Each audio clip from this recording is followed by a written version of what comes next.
You absolutely ruined my day with your series today because it hit so close I, to home. well, I'm so sorry to hear that. I just, between me and my friends that have tried to make it in the business, it, it was like, it was all too real while still being funny. And man, it makes me so glad that I got out of the game. See, serving all kinds of purposes. Exactly. That reminder of why you stopped doing that thing. You're like, yeah, I feel good about that decision. It's like, man, how many times can I get typecast as the heavy, bald bouncer man in the background? Right? Yeah, so yeah, I watched it all today, and I was just like, "Ooh, this is gonna make a lot of people wonder why they're still doing what they're doing." And I'm guessing a lot of this comes from the heart. A lot of this is probably stuff that you've experienced firsthand. Oh, absolutely. Yeah, it's definitely it's in most cases like slightly toned down versions of my own experiences. That it was really kind of funny to like put together a list of everything when we were making the show, like everything I've been through and like everything that you kind of repress, so that you can have a little bit of self-esteem and try to feel good about yourself.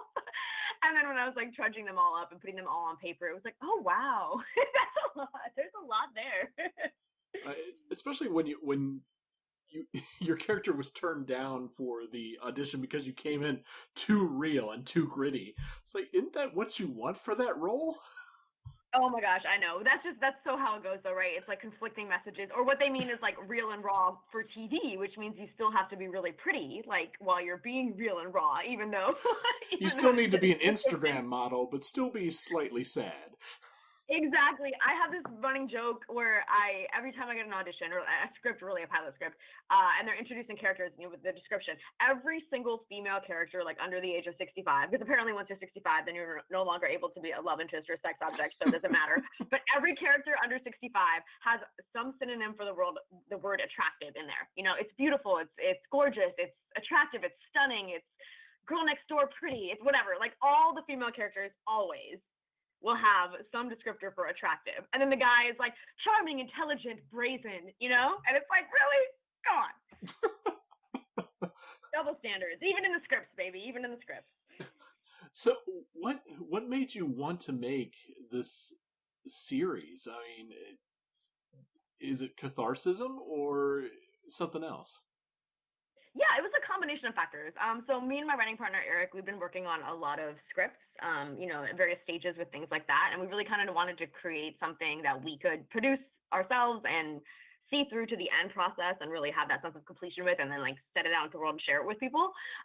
So obviously web is a great way to do that, a great avenue to do that. You also have a lot of like flexibility with your storytelling, which is fun, little bite-sized chunks that made it accessible to people. So Mm-hmm. we kind of had the format in mind for those reasons. And then as far as the subject matter, we just thought it was really kind of fun and funny. And obviously he'd been hearing about my own crazy stories for years. And we just kind of tossed around some ideas, and we liked the idea of her having had a taste of success and then kind of being deemed the villain for the movie and the franchise flopping, even though obviously she's just one small piece of the whole thing. Mm-hmm. Because it's almost worse to be like a has-been, than it is to be somebody who hasn't made it yet in some ways.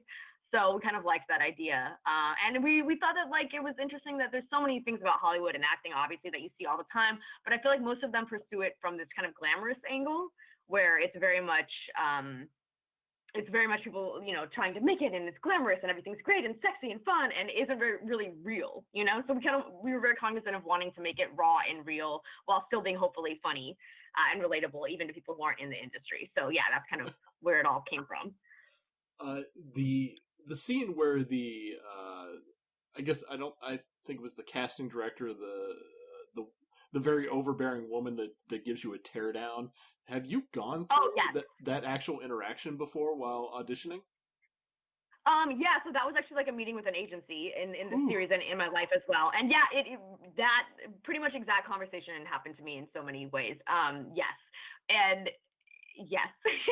Good time. So the way it happened for me was that this agent was like courting me, and I went in to meet with him, and everything went really great. And then I was deciding between that place and another place, and he was like, "Well, come back in to meet my partner," because I wasn't like signing with them yet. And so I was like, "Great."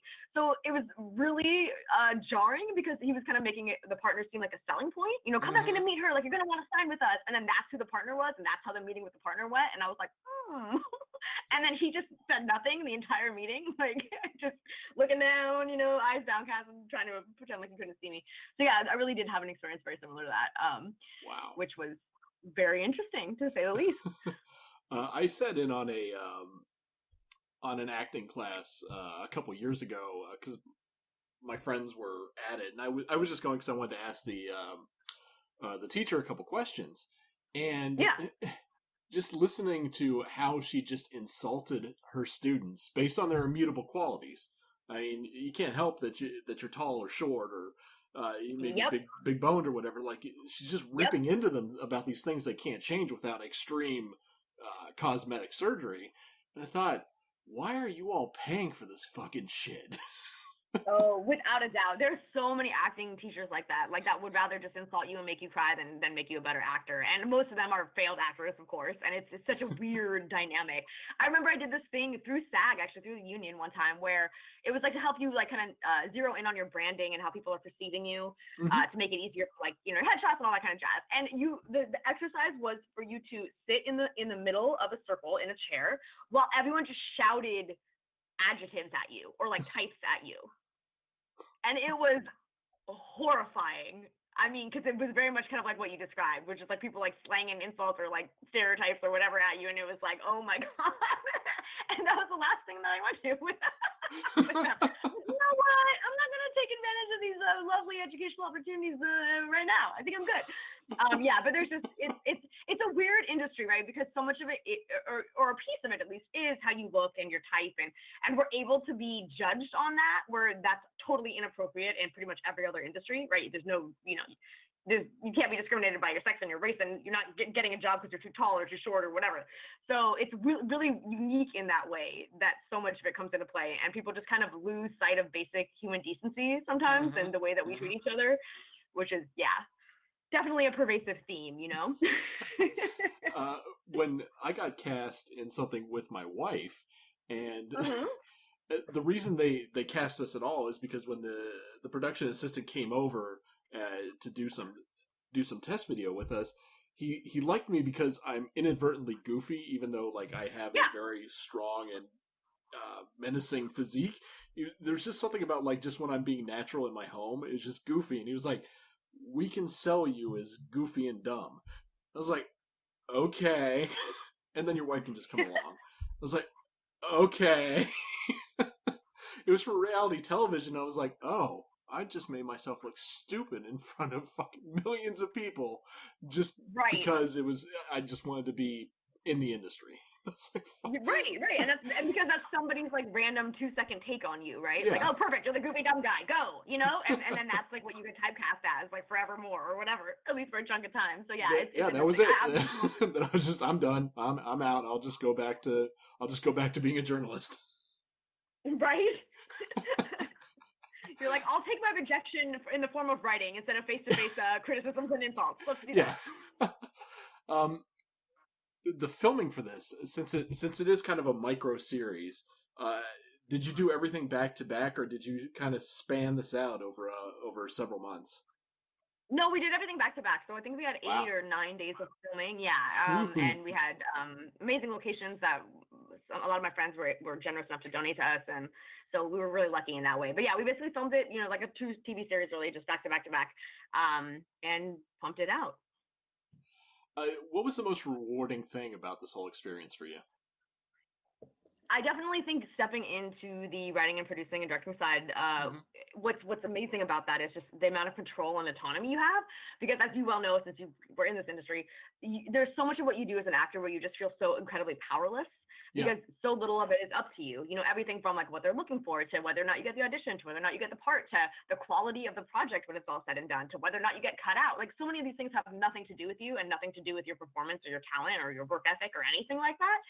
So it's really easy to kind of feel defeated and powerless and bleh about that whole thing.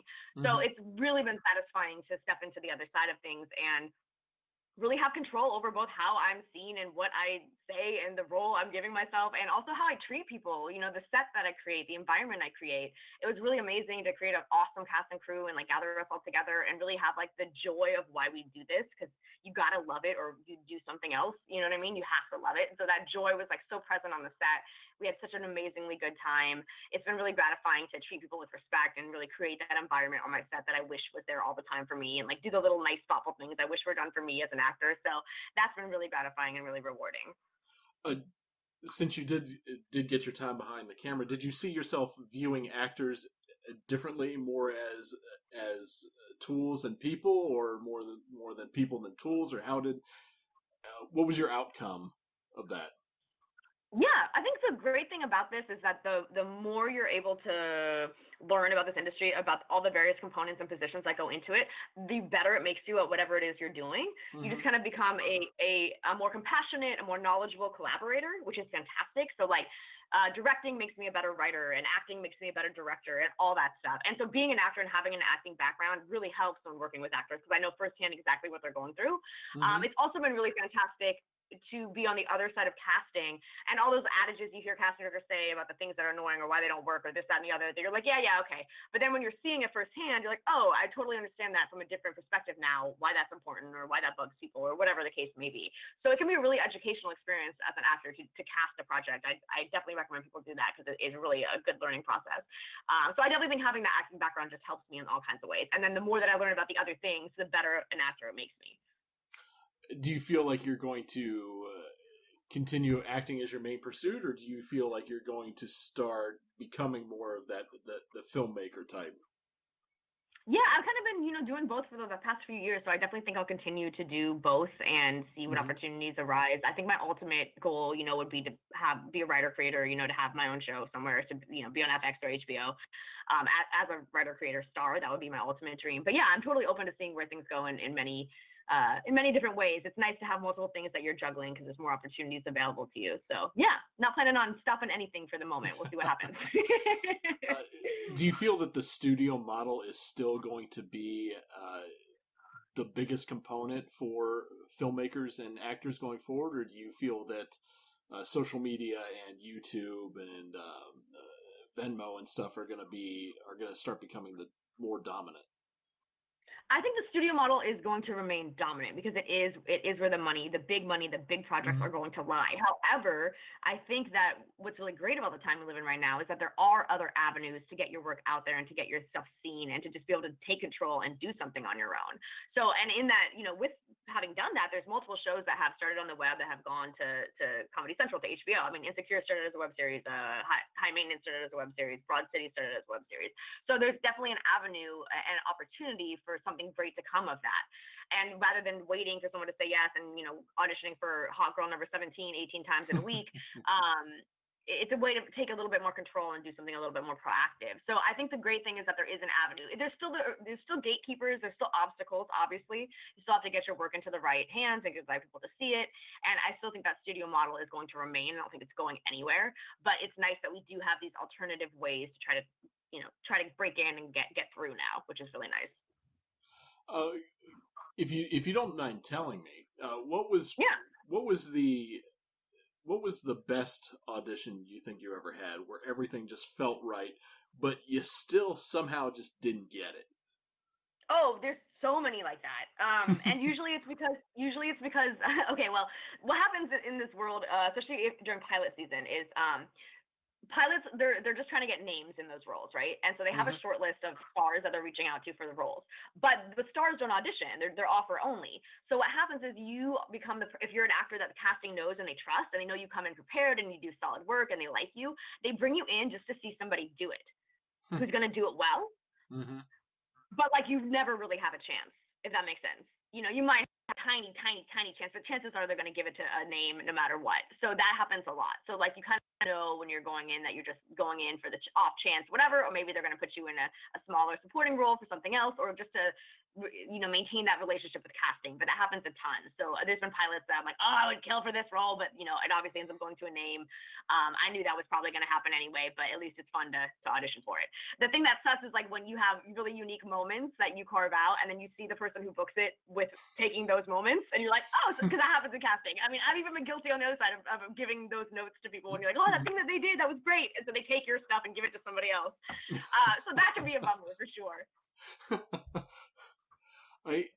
I don't know how you deal with it on a psychological level, the competitiveness and the cutthroat pace that the industry has. Do you have a special way that you deal with it? It is challenging. I mean, that is one of the hardest things about this, for sure. So I think the way that I've dealt with it is to shift my energies, or to have multiple things going on, so that any one audition is not so precious to me, right? So that I can focus my energies on something else. So that's where like writing and producing has been a great thing, because I'm able to control that. I'm able to like go into something where I can sit down and write and do something and put my energy into something productive that's going to have actual gratification. Because it's really easy to have every audition feel like this big amazing thing. Oh my god, if I could just break through with that. And that's so much pressure for yourself. You're not freeing yourself up to do good work. So I know it's definitely easier said than done. But I think as much as possible, if you can have other things in your life that are really important to you that you can put your energy into, so that any one opportunity doesn't feel so precious. How do you go about improving yourself, both as someone that's going to be a filmmaker and an actor? How do you balance, like, do I continue to go to these classes, or do I start looking into filmmaking styles through books or whatever? How do you improve yourself? Yeah, I think both of those things are hugely important. I think classes, I've taken both acting and writing classes, and finding teachers that you like and that resonate with you. It's a very personal thing, so I think there's a mistake that a lot of people make where they're going to whoever the big name is that everyone wants to see on their resume in that moment that's hot and trendy. But it's much more important to find somebody that's actually going to help you grow and stretch and improve as an artist, whether it's as a writer or an actor or whatever you're doing. So I think that's a really personal decision, and when you find those people that you click with that are really helping you, I think it's great to stay. I treat class like the gym. For me, it's like just staying in shape, right? Because everything's a muscle, so use it or lose it. So I treat it like a gym to stay in shape. And as far as trying to grow and improve, I'm just a student. I'm a lifelong student, so I'm always watching, reading, learning, studying.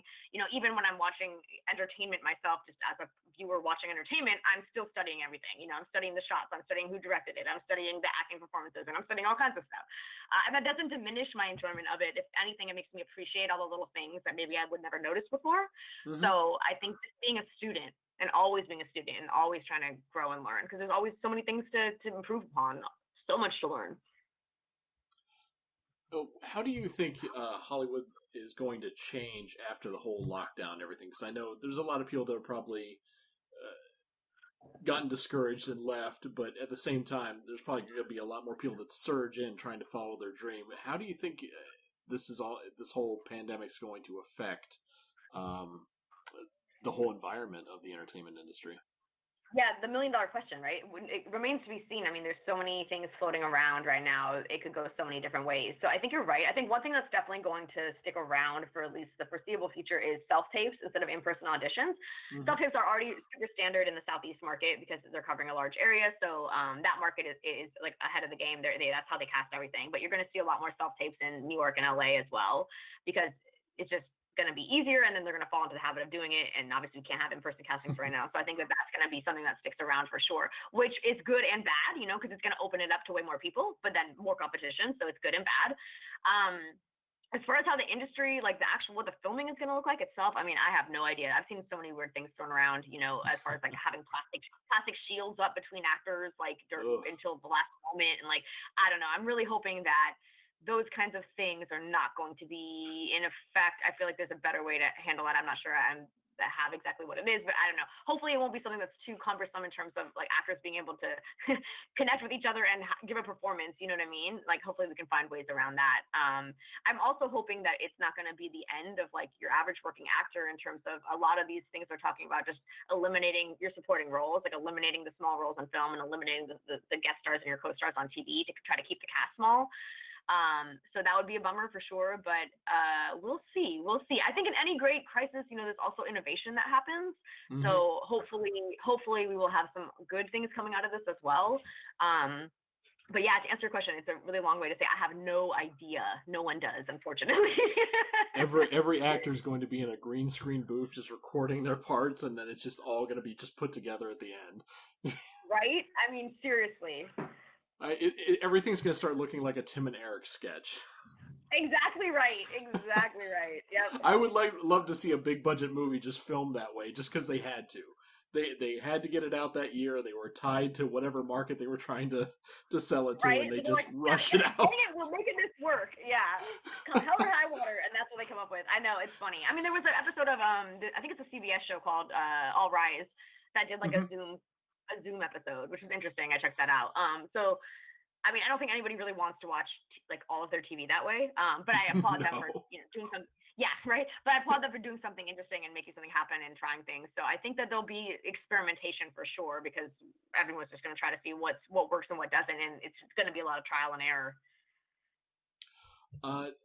As far as the series goes, are you going to be doing a second season sometime after all this is finally over? Post-COVID.